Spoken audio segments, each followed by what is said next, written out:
Ketua KPU Hashim Asyari dan semua anggotanya harus menjalani sidang pemeriksaan kode etik di kantor Dewan Kehormatan Penyelenggara Pemilu. Pemanggilan DKPP terhadap Komisioner KPU sudah berulang kali. Bahkan Ketua KPU sebelumnya telah ditetapkan melanggar kode etik. Lalu akankah Ketua KPU berpotensi dipecat? Kita akan membahasnya lebih lanjut bersama mantan Ketua DKPP Bapak Muhammad. Selamat sore Pak Muhammad. Selamat sore Mbak Fira. Oke Pak Muhammad, sebelum kita mulai diskusi, kita simak dulu pernyataan dari Ketua DKPP Hedi Lugito berikut ini. Menjatuhkan sanksi peringatan keras terakhir kepada Hashim Asyari selaku Teradu 1 dalam perkara nomor 135/PKE/DKPP Romawi 12/2023. Ya, nah Pak Muhammad tadi kita sudah simak begitu ya, itu adalah sanksi yang diberikan kepada Ketua KPU RI Hashim Asyari di mana diberikan sanksi peringatan keras terakhir begitu. Nah, apakah dengan bergulirnya banyaknya aduan dan pemanggilan dari DKPP yang sekarang ini karena sudah berkali-kali, apakah ada potensi sebetulnya akan dikenakan sanksi yang lebih tegas bukan hanya peringatan lagi karena sudah peringatan terakhir yang kemarin? Ya, jadi DKPP bekerja itu atas peraturan DKPP ya yang diberi judul sebagai pedoman beracara. Nah, apa yang terjadi pemeriksaan saat ini itu adalah perkara dugaan etik baru yang dialamatkan kepada ketua dan anggota KPU. Ya, kita memang tentu berharap bahwa DKPP bisa membuka fakta sesungguhnya daripada dugaan pelanggaran kode etik ini. Nah, apakah kemudian kali ini putusan DKPP bisa berdampak pada pemberhentian ketua dan anggota DKPP, itu sangat tergantung pada penilaian majelis etik terkait dengan derajat pelanggaran etik tersebut. Memang klaster sanksi DKPP itu terberat adalah pemberhentian tetap sebagai anggota KPU. Nah, kalau diberhentikan sebagai anggota KPU, misalnya ketua KPU-nya, berarti dia diberhentikan juga sebagai ketua KPU. Ya. Nah, kita tentu berharap DKPP sekali lagi ya tetap netral, independen, memeriksa dugaan pelanggaran etik kali ini. Ya, kalau misalnya pelanggaran etiknya berat ya kita berharap DKPP tidak pandang bulu gitu. Siapapun juga ya mau ketua atau anggota KPU yang melanggar itu harus ditegakkan secara tegas gitu kan, secara ketat gitu, secara apapun yang menjadi konsekuensinya. Sehingga kepercayaan orang terhadap KPU ini bisa pulih. Ya. Kita lihat hari ini paling tidak sampai dengan tahapan ini kepercayaan orang itu semakin banyak yang berkurang kepada lembaga KPU. Nah, kalau sudah orang tidak percaya lembaga KPU, hasil pemilu juga bisa dianggap bersoal.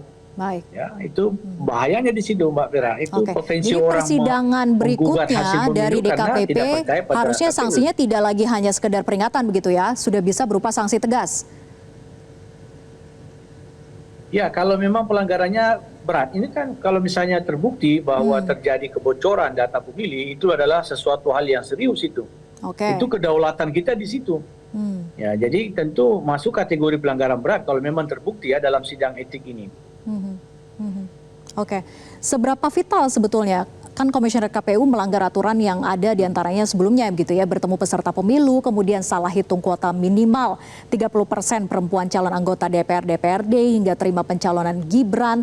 Nah, apakah rentetan persoalan ini ditambah lagi dengan aduan yang baru terkait dengan pembocoran data begitu ya melalui web KPU yang katanya dihack. Nah, apakah ini tergolong pelanggaran berat, sefatal itu? Oh iya.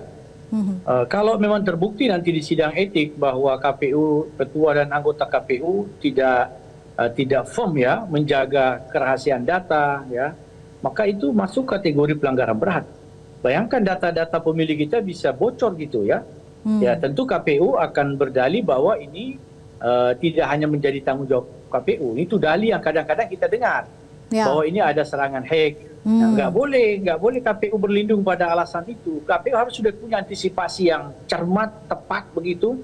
Ya, jadi dia harus punya strategi untuk mengantisipasi hal-hal seperti ini.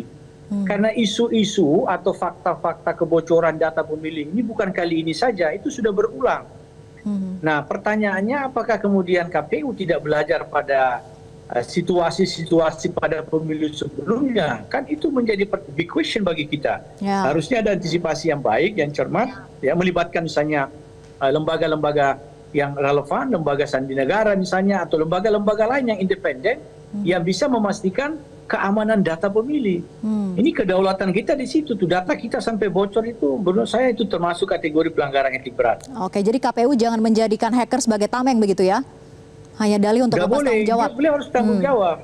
Nggak boleh begitu. KPU harus tanggung jawab bahwa ya dia akui misalnya bahwa ini ada serangan hacker, kami menyatakan tanggung jawab, ya kita sekarang tuntut bentuk tanggung jawabnya seperti apa misalnya. Ya tentu harus jiwa besar mengakui, minta maaf kepada rakyat Indonesia, ya karena misalnya tanggung jawab itu tidak dilaksanakan dengan baik, tidak dijaga dengan baik. Inilah sebenarnya concern DKPP itu, ya Mbak Pera dan para pemirsa Metro TV, concern DKPP itu pada kode etik. Tidak hanya semata-mata pada penegakan hukum, tapi norma, yaitu moral.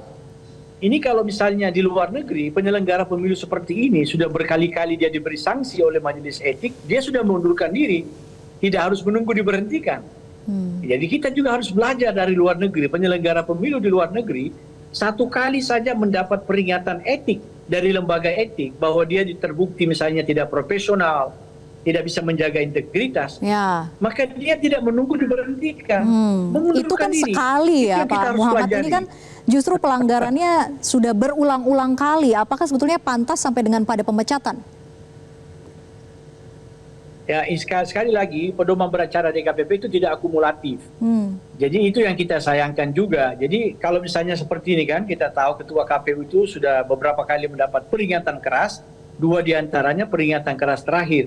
Tapi sayangnya pedoman beracara di DKPP itu tidak model akumulatif. Jadi 1 kali, 2 kali, yang ketiga kalinya pemberhentian. Nah itu menurut saya sebuah catatan perbaikan. Harusnya itu harus dipertimbangkan. Sanksi etik yang sudah berulang, apalagi sanksi etik berat, harusnya pada ketika ada sanksi lagi, itu harusnya sudah pemberhentian. Karena apa? Sekali lagi core bisnis lembaga penyelenggara ini adalah public trust, kepercayaan publik. Ini kira-kira bagaimana nih sederhananya? Ada satu lembaga yang komisionernya itu berulang-ulang kali mendapat peringatan, mendapat sanksi. Itu mau tidak mau, orang akan tidak percaya kepada hasil kerja lembaga itu. Ini problem ini, kalau orang tidak percaya kepada lembaga itu, hasilnya juga bisa diragukan. Seperti itu. Jelajahi cara baru mendapatkan informasi. Download Metro TV Extend sekarang.